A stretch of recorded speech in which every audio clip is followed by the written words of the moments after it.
Hello, everybody. This is Daryl Arnold, and I am the host of Power Talks, and it will be premiering on Preach the Word Network on Wednesdays, 5:30 p.m. Pacific Standard Time.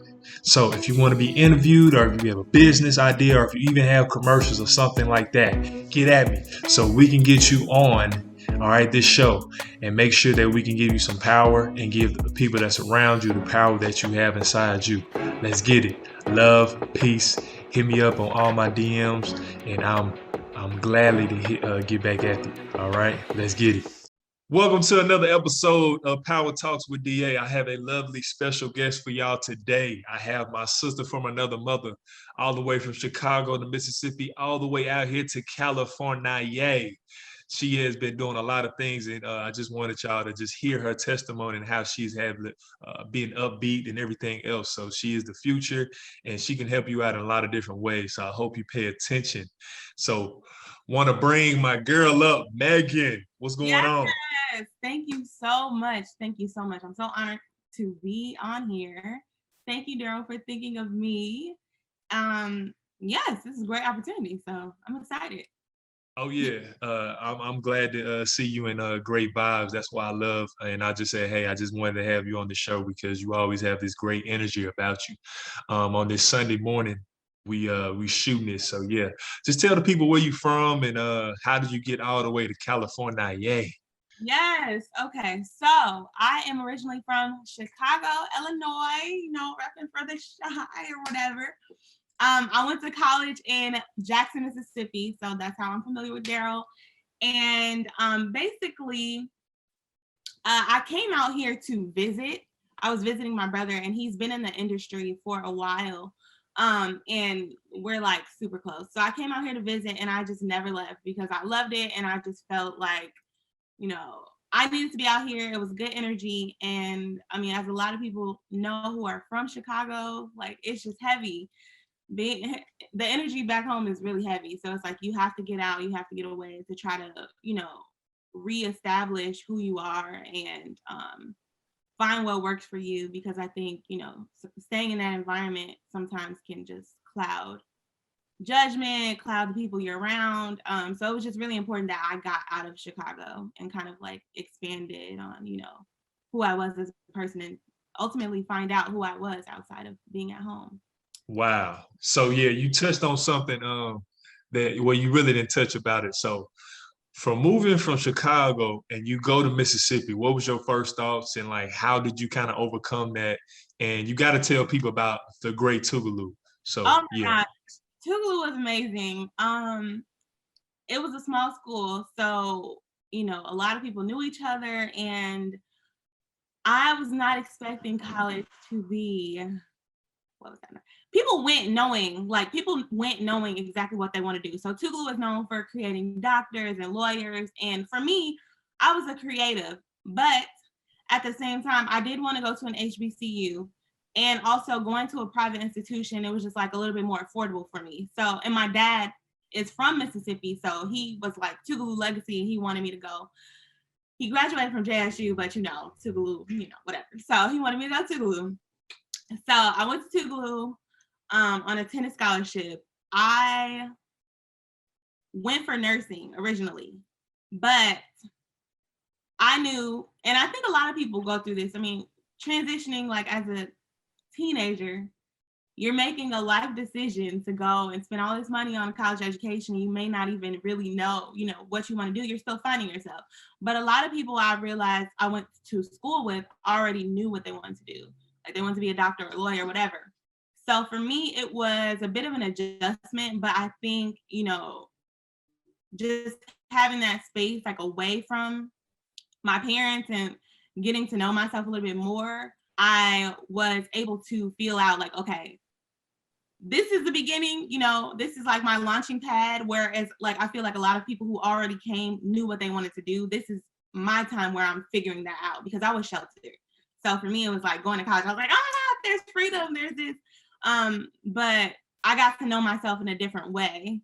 And I got to see like the discipline that I had without, having the pressure of like my parents or whatever. So college was fun. But I did. I learned a lot about myself. And I would say it continued only like after coming to California. I started to realize like, okay, you know, Black excellence isn't only being a doctor, being a lawyer. Like there's Black creatives out here that are really making it happen. There's entrepreneurs, there's people in the industry. And so I'm so grateful to have had my brother for that, because coming from where I was from, I didn't know about these things. Like there wasn't any particular job, set designer, or like I didn't know about any of that. I didn't know people were making a living doing creative things and like healing things. So when I came out here and I started realizing like, okay, these are things I'm interested in, but how do I transition that into something that's going to be workable and sustainable for me? But it's a lot easier. It could be mental. It seems like it's a lot easier to do that being here because you're surrounded by so many other creatives and so many other people who are kind of interested in a similar thing. But that's really why my heart like kept me out here. Because when I came to visit, I could have gone back home. But why I stayed is it was so easy to get set up and working on set and being around people who were just used to hustling, like used to making their own dreams, you know what I'm saying? Like believing in their own stuff. So it's a transition to get to that point for me, like mentally and spiritually. But I feel like I'm starting to get grounded in that energy, and I love it. And I'm so like blessed to be out here and be amongst other Black creatives, and like it's indescribable. So yeah. So when you're talking about industry, what industry are you talking about specifically? Like when I say the industry, just anything creative, really. It could be photography, it could be film, writing, anything entrepreneurial and creative. When I say industry, that's what I think of when I speak of like California. Yes, where I went to school, I feel like the focus was, maybe healthcare and law. But here, there's just a whole nother avenue of choices and things that you can do that I don't necessarily feel like were nurtured where I was from or where I went to school. So for me, I didn't even realize these things as like a feasible career until I came out here and I saw people who do this day to day like it's nothing. I met a girl yesterday from Chicago, said she was a film director. I was like, what? Like in my mind, I'm just like, wow, like I did not even realize that these were careers that people were sustaining, and living by until I came out here and realized like people were hustling, they're getting it. Yeah, I noticed that too. I feel like that's why we need to give the youth more exposure to different avenues of even careers or just anything in general, because exposure gets you to that next place. You go, okay, so if I'm exposed to this now, I know. So if I know something, then I can make a decision on it. And I feel like if we get more, we get that together in the school curriculums, and high schools, middle schools, as well as colleges, it will, it will try to transition in our life a little bit better, because I don't think everybody is going to know what they're going to do like you did. So you kind of juggling with those ideas, and you just like, man, I don't know exactly what fits me and my personality. Like high school, I've always been creative, but I believe my mindset was probably limited to like, oh, I like art, so I would be an art teacher. Like that means I've not been exposed. Exactly what you're saying. It's like making sure that like there's these abundance of options. Like you don't have to limit yourself to what somebody told you, in second grade. Are you going to be a doctor, a lawyer, or a firefighter, or a teacher? Like there's so many other things out there to do. There's jobs that I wouldn't even know existed until, I really had to dive in and trust and do my own research. But it's like at that point, you've already gone to college, you've already made decisions, but you didn't realize like, wow, there's a world of opportunity out here. So Yeah, I think a lot of times we think it's you kind of missed your train or something like that. No, it's never too late. Regardless of what your dreams and ambitions are, you can go out there and try to do your best to go after it, because you don't want to go in the grave and you're not satisfied. And then on top of that, we posted at the end of the day, we on this earth to what? to actually give it to the next generation, to actually inspire someone else. So if we're not doing it, then who is going to do it? So it got to be us, and I think we are the millennials. Us millennials, we are the chosen generation to actually do that and go forth and bring better the conversation and better it for our kids as well as other individuals that will come after us. Exactly. So yeah, you gotta let me know. Uh, you talked a little bit about how you was raised by your parents and everything, and you were sheltered. So was that kind of scary, or did that kind of limit your mindset? And then you kind of you were so limited, but then once you got out here, you kind of got free spirited. Oh, absolutely. Absolutely. Um, so I do believe I was sheltered. And then it goes back to the knowledge piece, right? And just being educated on what choices you have, especially as a creative. Um, so my parents worked like corporate for the most part. So me being creative, I think um my mom was a creative, but I feel like she, in her time, that working in corporate was kind of the way to go. So just getting a job like a 9 to 5 was just it. That's just what you do. So when I was maybe in high school, I noticed like a lot of my creative teachers, like my art teachers or like my photography, any class that I was doing basically that was like creative. They were like, oh my gosh, your daughter has so much potential. Like she should go to an art school. Like there's these things out there for her. And because I was uneducated, because my parents weren't educated in that realm, it was scary. And it's like an unknown. And it's like, oh, but that might not be secure.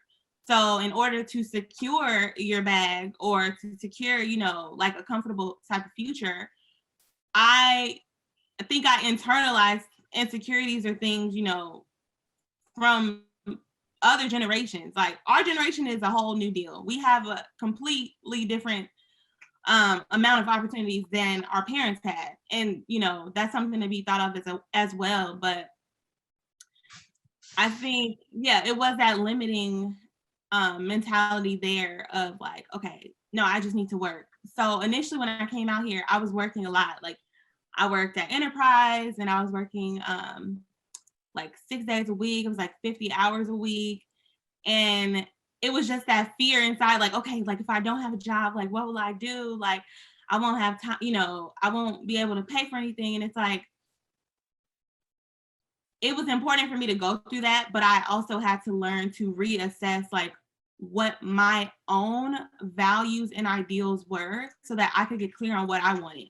Because, my parents may want this thing, stability or a 9 to 5 for a certain reason, but it's like if I can lessen my expenses, spend more time doing the things that I really want to do in order to make room for stability in what I want to do in the future, it just makes more sense that way to me, instead of going about it the opposite way of like, okay, I'm going for something that's going to give me security now, and then I'll be unhappy in the future because it wasn't really what I wanted.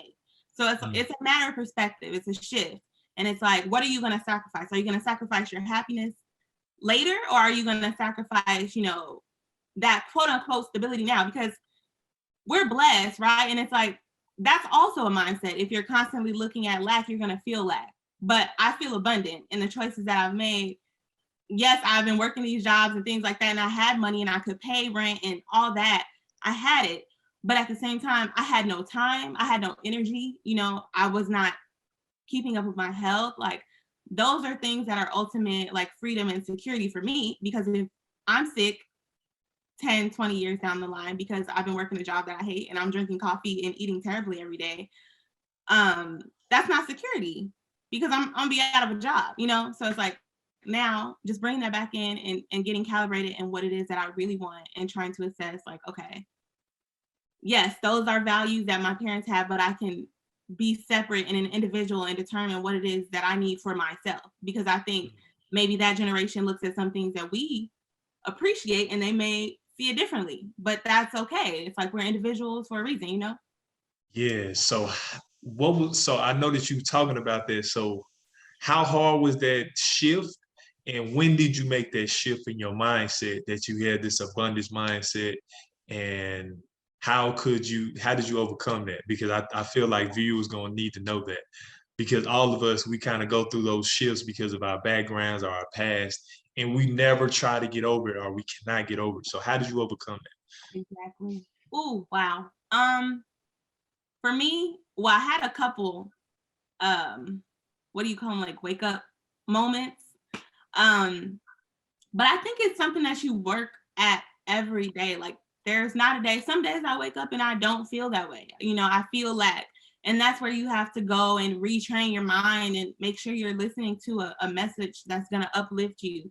Um, so in those times where I'm feeling a different way, that's when I started assessing, like, okay, like, was it music that I was listening to? Was there a show, or was there a friend that I was talking to that got me off, my mental game? Then I have to retrain and recondition myself, because that's all it is, right? Our parents have been conditioned. The people who are speaking to us from that place of lack have been conditioned to believe what they believe. So I have to condition myself in the opposite way. So it's a constant thing. It's every day. Like every day I have to make sure, like, okay, I'm listening to Tony Robbins, or I'm listening to Deepak, or something that's going to retrain my subconscious mind to know that it's abundant, and to know that as long as I'm operating in my higher self and I'm making choices that honor me and honor God, like that's going to be the best choice, period. So that's really what it is. It's daily. It's a daily effort. But yeah, the shift definitely happened after a couple wake up moments. I definitely had a couple of those. So that? So tell me about your experience in Asia, and how did it even come about? wow. Okay. What is a word? I can't even think of the word when it's like one event happens that leads to another. But anyway, I was working a job I hated. Okay. Like I told you, that was at Enterprise. I was working like 60 hours a week. I was making decent money, but I was like dating people who just were awful. Like I dated a con artist. I had a fiance that broke off. Like it was just like a lot of toxic relationships inside of me working this toxic job. So I got to a point where I was like, yo, like I have to leave. Like I have to change something. Something has to give. So after those relationships crumbled, then the job, I was unhappy. And so I realized, like, okay, me being unhappy is leading to all of these things that are continuously happening to me where I feel like a victim. So let me pull myself out of the situation. So I quit Enterprise. I did not have anything lined up. Like I just was like, I just can't do it. And my parents were like, oh my gosh, like, what are you gonna do? Da, da, da. I left. I had like a couple months saved up in my bank account, and I started working on set, like doing background work. So that was a lifesaver for me, because I was able to support myself during that year. I believe it was like 2017. So through the year, I ended up getting cast in a movie called Dolomite. And that literally like paid up like half my year's rent. Like, I kid you not. And it was so random how I even got that role. But anyway, that's the story for another day. But I was on set one day with a guy who just happened to mention it. Like, he was like, when I was maybe in high school, I noticed like a lot of my creative teachers, like my art teachers, or like my photography, any class that I was doing basically that was like creative, they were like, oh my gosh, your daughter has so much potential, like she should go to an art school, like there's these things out there for her.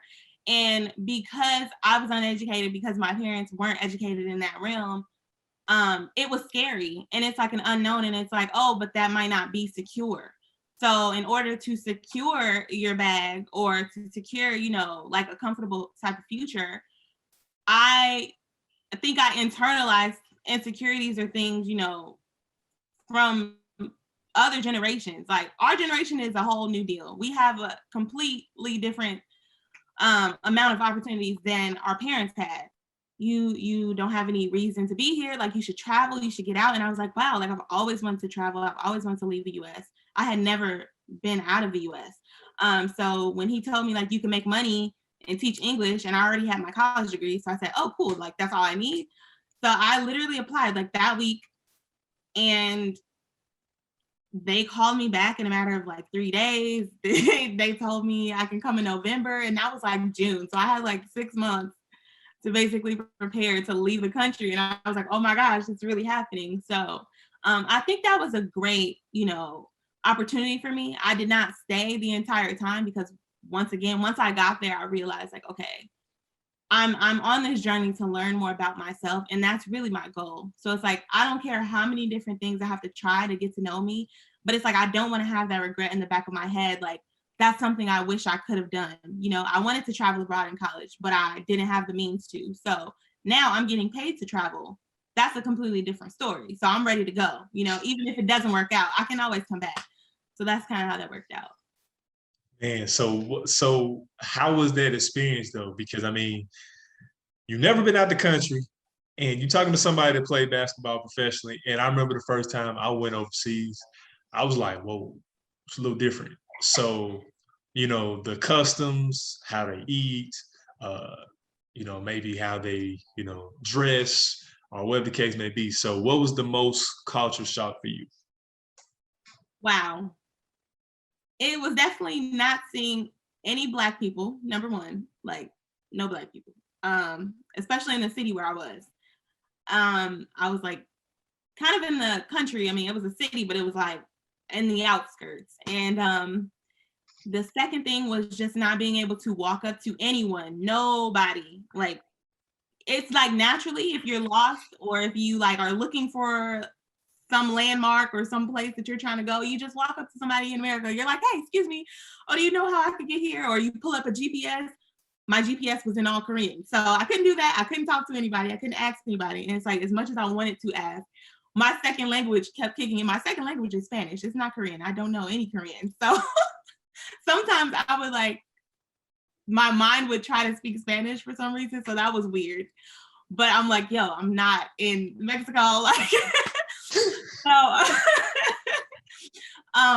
but the shock factor for me was definitely like, okay, I don't see any like Americans, and I don't see anyone who really speaks English. So that was like the most difficult transition.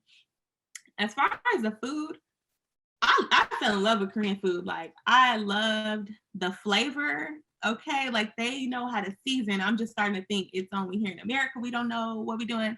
But yeah, that like any other culture's food that I've had, like Indian, Thai, Korean, like it's amazing. African, like Mexican. I mean, like we all have flavors. Like everybody got flavors. So I'm like, I don't know what American cuisine got going on, but no, the food was amazing. The people were sweet. They would try to help as much as they could. And if someone did speak English and they saw that I was looking flustered or lost or something, they would come up to me and say, hey, do you need help?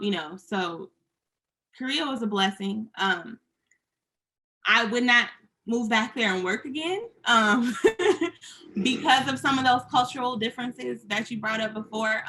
I was working at a private school, so the way they treat teachers there is just a little different. It's kind of like, I'm going to say subservient. Like, I feel like you have to kind of like have a servant type attitude when it comes to teaching in a private school over there, because they don't look out for the teachers. Or like if you're supposed to get payment, like they won't pay you on time. It was a lot of things that I definitely was like, okay, ready to go back home. It was nice though. It was nice. Yeah. Okay. So how long was you over there for? I was in Korea for 6 months. Okay. And what part of Korea? I was near Busan, which is like South Korea, but it's south in South Korea, and it's a small town called Gimhae. So everybody knew me. Like, I was the only Black girl in Gimhae. Like, like always touch my hair. Like the older Korean ladies, like whenever they saw me, they, oh, like your hair, like, and so they would come up to me, touch me. Was that awkward? it was very awkward because here in America, like I think we look at that as kind of disrespectful, but I knew their heart was like in admiration, so I couldn't be too mad. But if I was weaving, I was like, girl, hold on, like crack.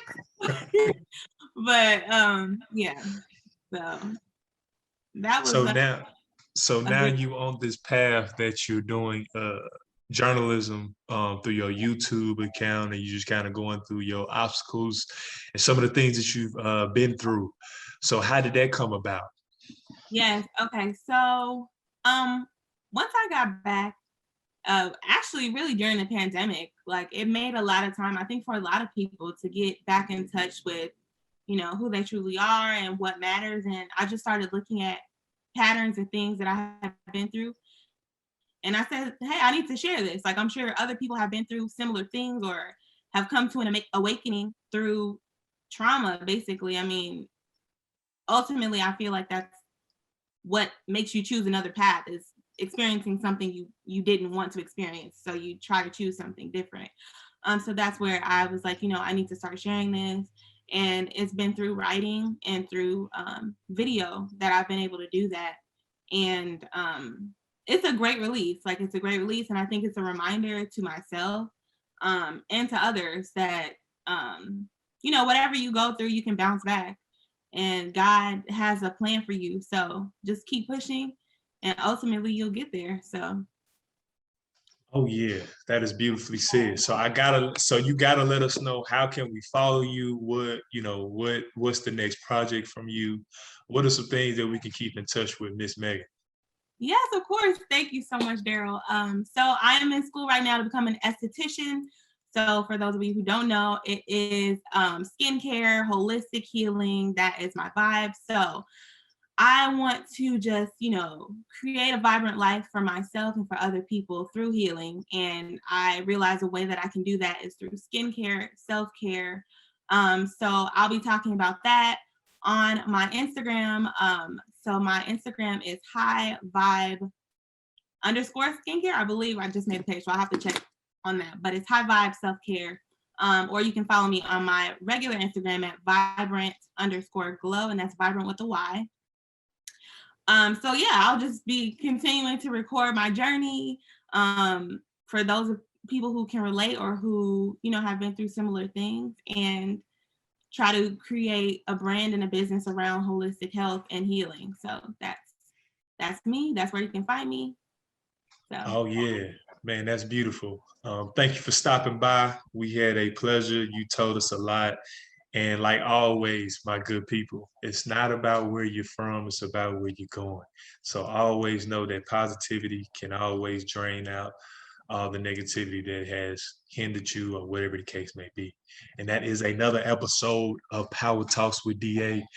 Thank you all for tuning in. Peace. Hi, thank you for tuning in. That was an episode of Power Talks DA. I'm glad that you joined in. Please spread the word. Also, we have our Instagram page that you can comment and say, "Hey, I love that topic, and I wanted to discuss it more." Or you can just leave us a DM if you have a commercial or if you want to be interviewed on this show. That is all I have for you today. Y'all have a lovely and blessed week. See you next week. Tune in. Peace and love.